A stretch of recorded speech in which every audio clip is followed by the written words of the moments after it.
Hello again and welcome back to English Today. This is DVD 12 and the fourth DVD in your lower intermediate level.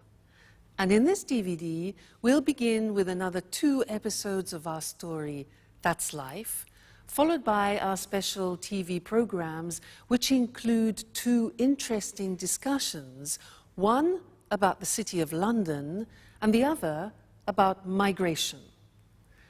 Then, in the grammar section, we will be learning more about comparative forms, and we'll be studying that very important tense, the present perfect, about how and when to use it. So, have fun.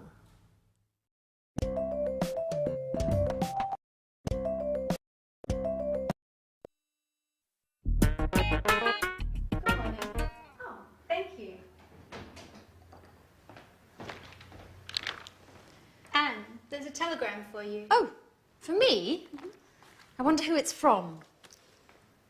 Oh, it's from Italy.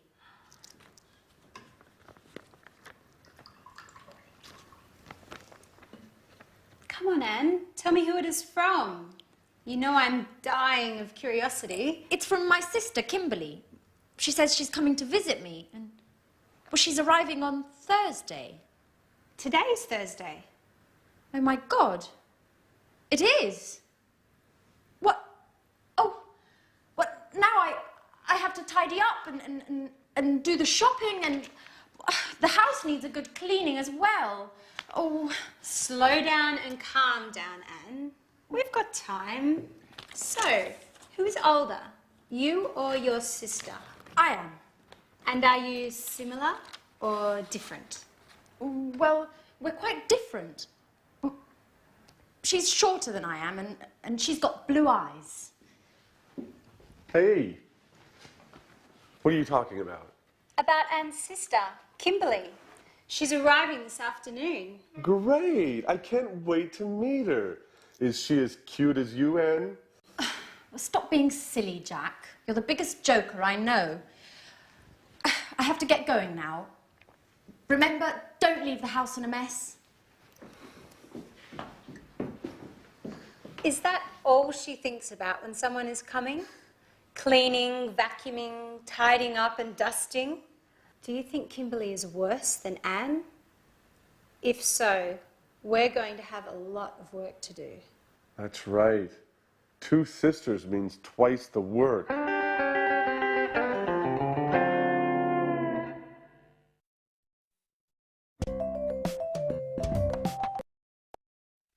Hello again and welcome back for another English lesson on your live TV program. Now, in that episode which you just saw, we learned that Anne has a sister called Kimberly, and that Anne is older than Kimberly, and Kimberly is shorter than Anne. And Jack asked, is she as cute as Anne? Now, those were examples of different ways of using the comparative form, which is what I want to look at with you now. For example, look at this. This is one book, this is another. They're not the same. So we say, this book is bigger than this. This book is smaller than this book. Okay, they're not the same. 2 more examples. We have 2 pens. This costs €20, this costs €7. So when we compare them, we can say this pen is more expensive than this pen, and this pen is less expensive than this pen, or this pen is cheaper. Remember adjectives with 1 syllable, cheaper than, but less expensive because it has a 3-syllable adjective. Now, the next thing is what happens when objects are the same. For example, look at this. Mr. Elephant. And look at this. Another Mr. Elephant. 2 elephants. These are exactly the same. So, when we compare them, we say this elephant is as big as this elephant. So we say as plus the adjective and then as again, as big as. This elephant is as heavy as this elephant. So when two things are being compared and they're the same, we use as. So we'll look at the screen now and we'll see that in the written form. Okay, so we said at the beginning, when something is bigger, larger, we say more than. So London, for example, is more expensive than Paris. And when two things are the same size, like our elephants, we use as. So London is as expensive as New York. So these are comparatives of equality. And then the other example was when one thing is smaller than the other. So Paris is less than London, less expensive than. Paris is less expensive than London. All right? So 3 different ways of using the comparatives. And you'll find that very useful when you're having conversations with your friends. So remember, when they're the same, he is as big as he. The 2 elephants. Great. So enjoy your learning, and I'll see you again very soon. Bye.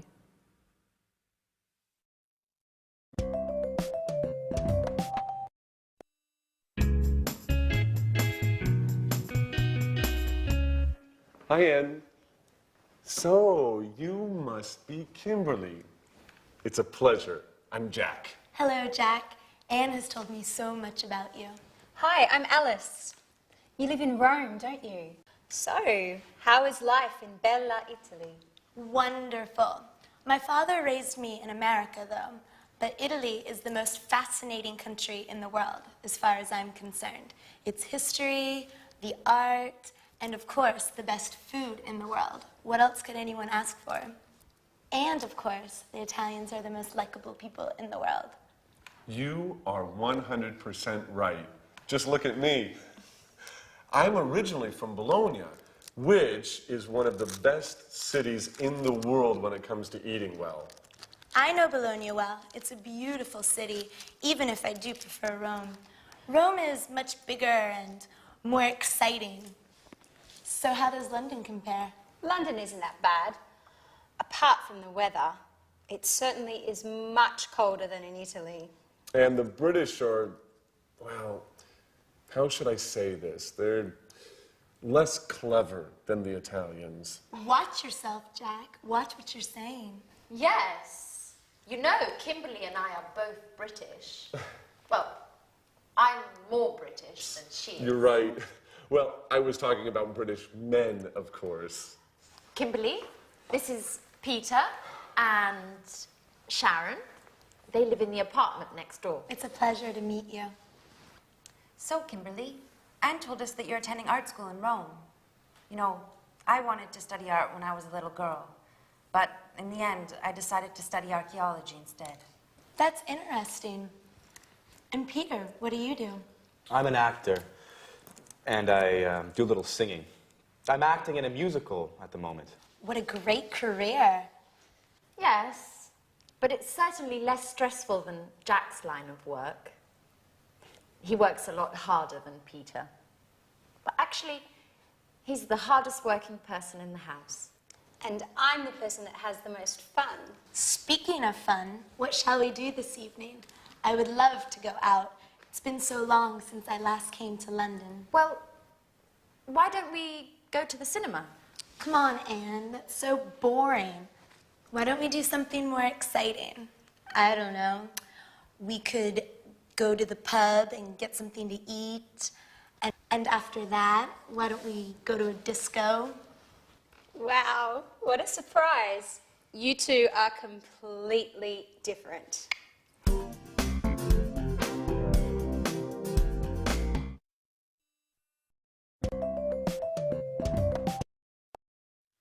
Hello again and welcome back. Did you hear what Jack said? He said the British are less clever than the Italians. Well, I'm not sure I agree with that. But anyway, I want to do some revision of the comparatives and the superlatives with you. Now, do you remember that in order to formulate the comparative and superlative, you have to look closely at the adjective? If the adjective is one syllable, like short, for example, the comparative is shorter than. But if the adjective is three syllables or more, like beautiful or expensive, we say more expensive than. What happens with two-syllable adjectives ending in Y, like funny? We take off the Y, insert an I, and it becomes funnier than. All right, so are you ready to try? I will give you an adjective, and you must tell me the comparative. Okay? So, cold. Colder than. Great. One syllable. Next, good. Gooder than. No, no, no. An exception. Good. Better. Do you remember those exceptions? Very important. Don't forget, good is an exception. Good, better than. Next, likable. Yeah, likable, more likable than. Great. Dirty. Very good. Dirtier than. Bad. Yes, worse. Remember, it's an exception. Bad, worse than. Very good. Next one, far. It's another exception. Farther than. Okay. Hard. Harder than. One syllable. Difficult. More difficult than. Great. Now, superlatives. I'm going to give you an adjective and you give me the superlative. So, tasty. It's the tastiest. Okay, the tastiest. Remember, with the superlative, you put the in front of it. Next one. Beautiful. Three syllables. The. Yeah. The most beautiful. Great. Next one, good. The best. Wonderful. Yes, it's an exception. Great. The best. Next one, high. The highest. Great. Noisy. The noisiest. Bad. The worst. Very, very good. And one more, large. The largest. Fantastic. You see, it's just practice. The more you practice, the more you remember, the easier it is. Great. Well, congratulations, and I'll see you again for some more grammar in the next lesson. Bye.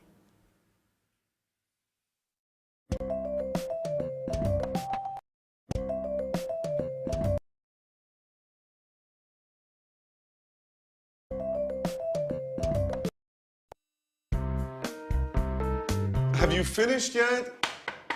Alice! No, Jack, I haven't finished my shower.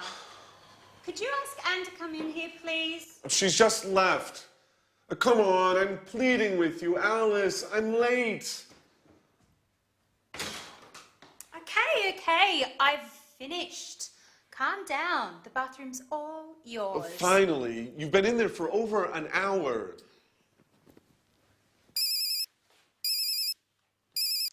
Yes? Yes, this is Jack. No, I haven't seen John since yesterday. Why? Oh, the report. Yes. No, I haven't finished it yet.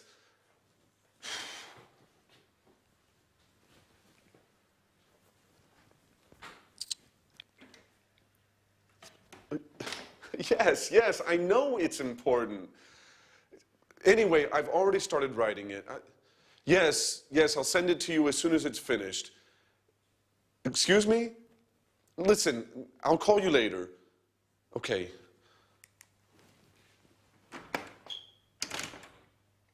Alice, if you don't open this door, I'm going to knock it down. Actually, it's Kimberly. I've just come in. Is everything okay, Jack? Yes. No. I've been waiting to use the bathroom for over an hour. I must get to the office. Okay, Jack. It's all yours. I'll use the bathroom later. Thanks, Kimberly. That's very kind of you. Sorry.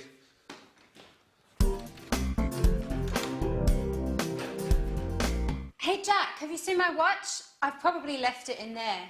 Oh. Here you go. Have you forgotten anything else? Ooh, we're rather nervous today, aren't we? Bye. I have to get going. Hey, Jack, wait! Oh, Jack, your mobile! Oh, he's already gone. So, what are you doing today, Kimberly? Have you ever been to Portobello Market? No, I've never been there.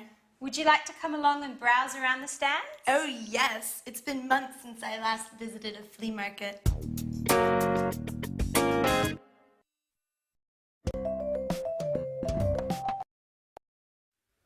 Well, Jack is becoming more and more Italian, don't you think?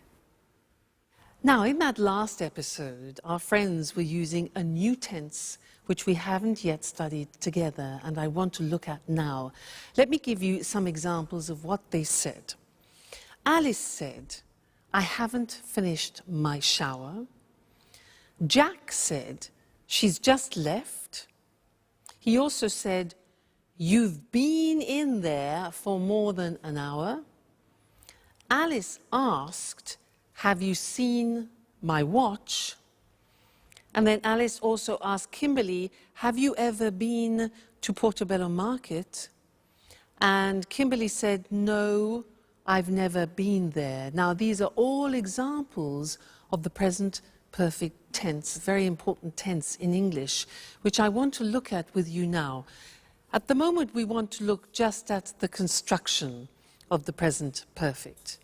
Now, as from the examples you heard, I was using the auxiliary have and has, followed by what we call the past participle. Now, let me just explain the past participle. Let's take some regular verbs. Live, the past tense of live is lived, and the past participle is also lived. So in the verb paradigm, it's live, lived, lived. And that's the same for all regular verbs, so that's easy. Watch, watched, watched. Start, started, started. So the third column is our past participle. Now things change in the irregular verbs. Let's look at an example. Go. The past tense of go is went, and the past participle is gone. Go, went, gone. You see it changes. Another example, begin, past tense began, and then begun, the past participle. Fly, flew, flown, past participle. Now here, like the past tense, you have to memorize them by heart. That's the only way. So in the verb paradigm, you need the third column in order to construct the present perfect tense. Let's look at some positive sentences. I've paid. Now, we contract I have into I've, as we always do in English. I've paid. Pay, paid, paid. You've forgotten. You have forgotten. Forget, forgot, forgotten. She's left. She has left. Be careful, because you see the abbreviation is she's. It's not the verb is, it's has. She's left. Leave, left, left, okay? He's arrived. It's finished, contraction always. We've won, win, won, won. You've understood, understand, understood, understood, and they've changed. Negative form is easy. The auxiliary goes into the negative haven't or hasn't. Look at the examples. I haven't found it. And he hasn't seen it. See, saw, seen, past participle, okay? Question form, you invert the auxiliary, the subject, as always. So, have you eaten? Eat, ate, eaten. And has she moved? Okay, so these are the examples of how you formulate the present perfect. Now, in the next lesson, we're going to look at when we use the present perfect, which is a little bit more tricky. But now let's go back and see what's happening to our friends. Jack arrives home and he's very tired. Let's go and join them. Bye.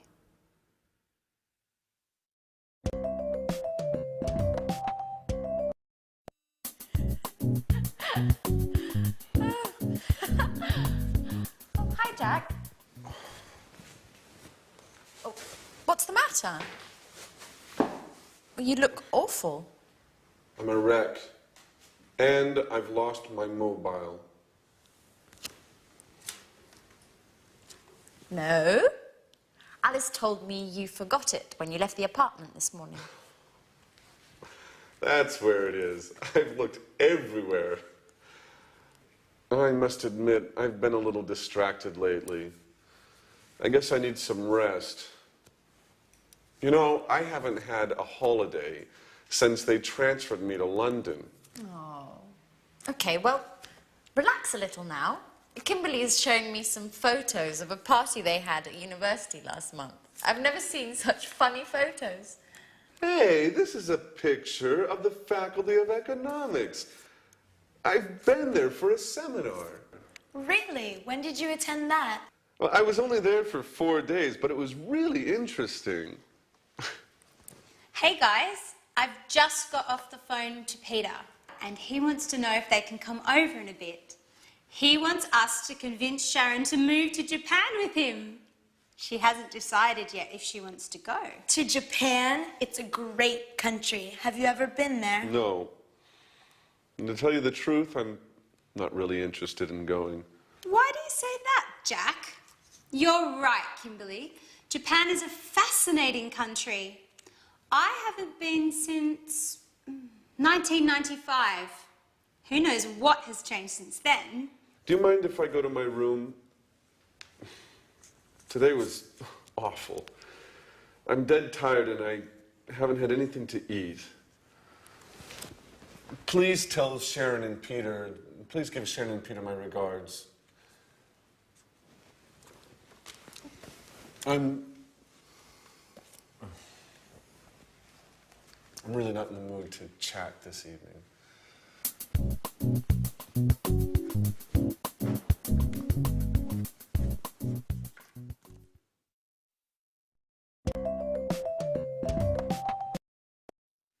Jack, I haven't had anything to eat yet. That's just an excuse. But it's interesting for us because he used the present perfect with yet. I haven't had anything to eat yet. And in this lesson, I want to help you understand when we use the present perfect. Okay? Now, remember when we studied the past tense, I gave you an acronym, this, oil, way, on, in, last, when, ago, yesterday, because we use the simple past with definite time in the past. Well, I have another acronym for you to help you with the present perfect, and here it is. Genie. Now, these represent time words which are indefinite. They describe indefinite time. So can you guess what they are? J. J is just. I have just seen him means like 2 seconds ago, just now, recently. Just. This one here. England? Used in questions, it's ever. Okay, so have you ever been to England? Ever means sometime in your life. All right, so ever. Next one, A. I've already seen it. Already means something that you have done. It's something that is finished in the past. I've already seen it. Okay? This one here is the opposite of this. Ever, never. Good. I have never been to England. Just, ever, already, never. And this one, that's what Jack said. I haven't eaten yet. Yet means an action which hasn't been completed. So yet. I want to look at these on the screen with you now and see where we put them in the sentence, because that's important. Just, ever, already, never, yet. There they are. You see them written. Just, ever, already, never, yet. So, they are indefinite time words. Look at them in the sentence. I've just come. Do you notice where it is? It's before the past participle. After the auxiliary, before the past participle. I've just come. Second example, have you ever been there? Ever is before the past participle. Great. He's already gone. It's before the past participle. And I've never seen them before the past participle seen. So just, ever, already, and never are before the past participle. Look at the last one. I haven't finished yet. Notice that yet is the exception and it comes after the past participle. So you need to remember that. Yet is the exception. All right, so try and learn this. Just, ever, already, never, yet. When you're in the bath, just repeat it. Just, ever, already, never, yet, present perfect. All right, it will really help you when you're in conversation. And don't worry, we haven't finished with the present perfect. We will be saying other things about it in the future. So, happy memorizing. And I'll see you again soon. Bye.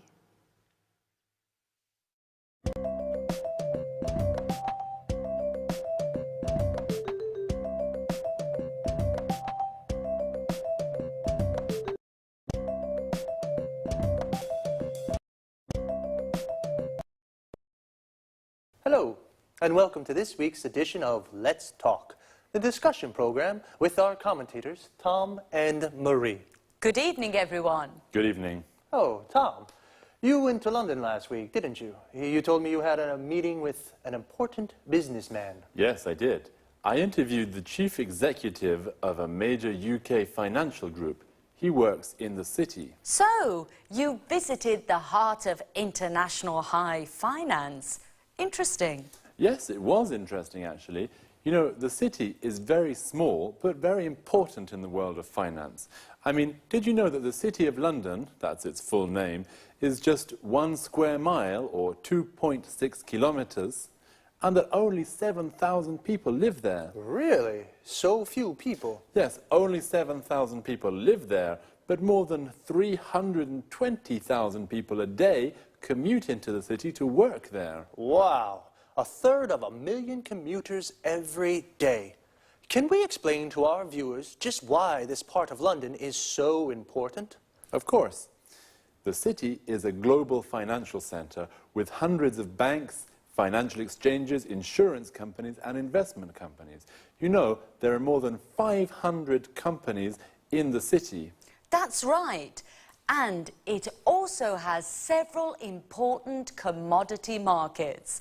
The city's the place to buy commodities such as oil, gold, and silver. In the city, people carry out all kinds of financial transactions. They borrow money, save money, invest money, buy and sell commodities, buy and sell insurance for all kinds of things, from oil tankers to skyscrapers. Exactly, Marie. Together with Tokyo and New York, the city is one of the world's most important financial centers. It's situated between the time zones of Asia and America. In fact, offices in the city don't have just one clock, they have at least 4 with clocks showing the time for Tokyo, Zurich, and New York. So, the city is open for business 24 hours a day. Well, do only people from the world of finance work there? Oh no, lots of other highly skilled people work there. For example, many lawyers, accountants and computer experts work there. They help the banks and insurance companies to work smoothly. It's worth remembering too that the city is a beautiful place to visit. It can be ultra-modern and medieval at the same time. There are some beautiful old buildings, especially the churches, and some innovative new buildings such as the Lloyd's Insurance Building and the Swiss Re Building, or the Gherkin as it's now known. But remember, don't visit the city at weekends. There's nobody there, and most of the shops and pubs are closed. Thank you for that tip. Well, the city is the financial heart of the UK. And perhaps of Europe. But it is also an interesting place to visit with many interesting buildings. Thanks to our commentators. Goodbye. Goodbye. Goodbye, everyone. And see you again soon for our next interesting appointment with Let's Talk. So, the City of London is the financial heart of the UK, the heart of international high finance. We say a thing or a place is the heart of something, we mean it is the center. Well, the City of London is very important. 320,000 people commute every day to work there. To commute means to travel regularly from work to home to work. Usually, the distance is quite far. A person who does this is called a commuter. The city is important because it's full of financial institutions. For example, insurance companies. These are companies that insure people or property. This means they guarantee against loss or damage. Now, most people have car insurance.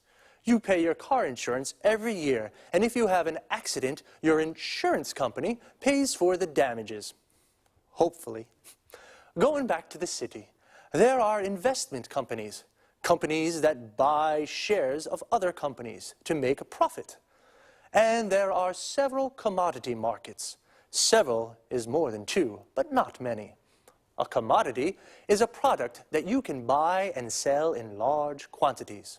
Coffee, oil, gold are all commodities. The place where you buy and sell commodities is called a commodity market. And of course, there are lots of banks in the city. A bank is an institution that carries out financial transactions. To carry out means to do. Financial transactions are the things you do with money. Some examples are, you can borrow money. To borrow means to take and then to give back later. You can save money. To save means to keep secure. The bank keeps the money for you.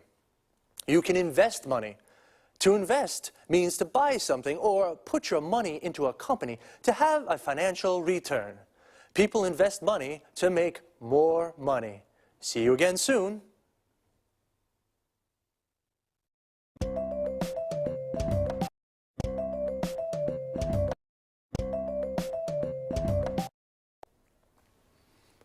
Good evening to all viewers, and welcome to this week's edition of Let's Talk, our discussion program with our expert commentators, Tom and Marie. Good evening, Eric. Good evening.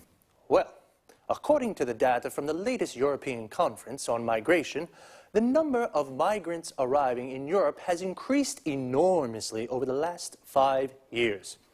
EU politicians are divided on this issue.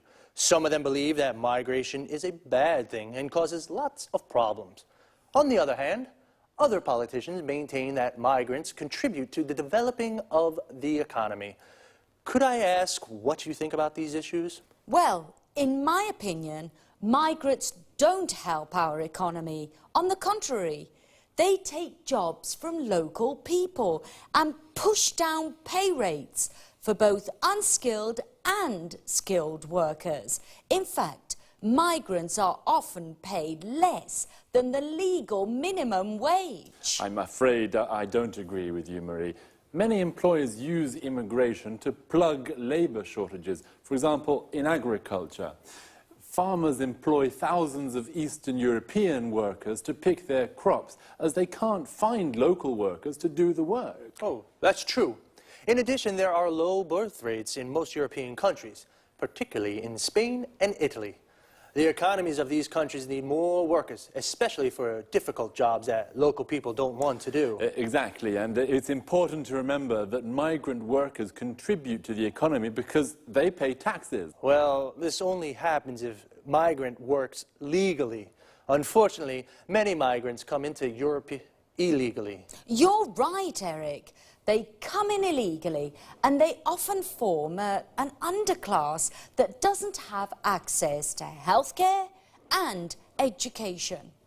That's why they sometimes get involved in criminal activities. I think some immigration is okay, especially if the immigrants are asylum seekers or refugees who can't return to their home countries. Apart from this, I think European governments should put a stop to immigration.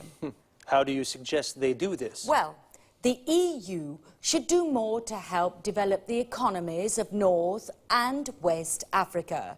This would help economic migrants, migrants who come to Europe to work, to stay at home, find a job, and develop their local economies. Come on, Marie. Today, the world is a global village. People have always moved around the world.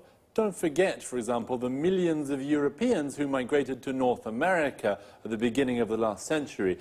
They experienced the same problems that the Africans are experiencing today. That's right, Tom. Migration is as old as the human race.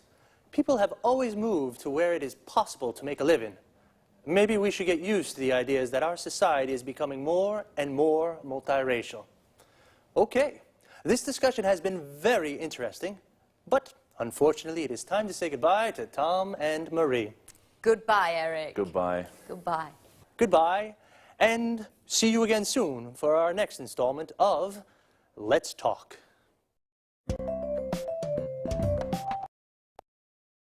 First of all, let's look at the difference between migration and immigration.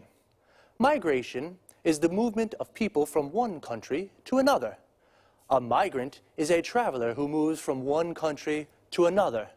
There are two kinds of migrants: economic migrants, who come from poor countries and look for work in Europe, and asylum seekers and refugees, people who must leave their home country because their lives are in danger there. Immigration is the migration of people into a country to live there. So, an immigrant is a person who goes to a foreign country to live there. Data shows that the number of migrants coming to Europe is increasing. Data is another word for information, usually numbers. Well, there are divided opinions in the EU. The EU stands for the European Union. Some EU politicians think it's a good thing because migrants contribute to the development of European economies. This means they help the economy to grow. How do they contribute? They pay taxes. Tax is the money we pay from our salaries to the government.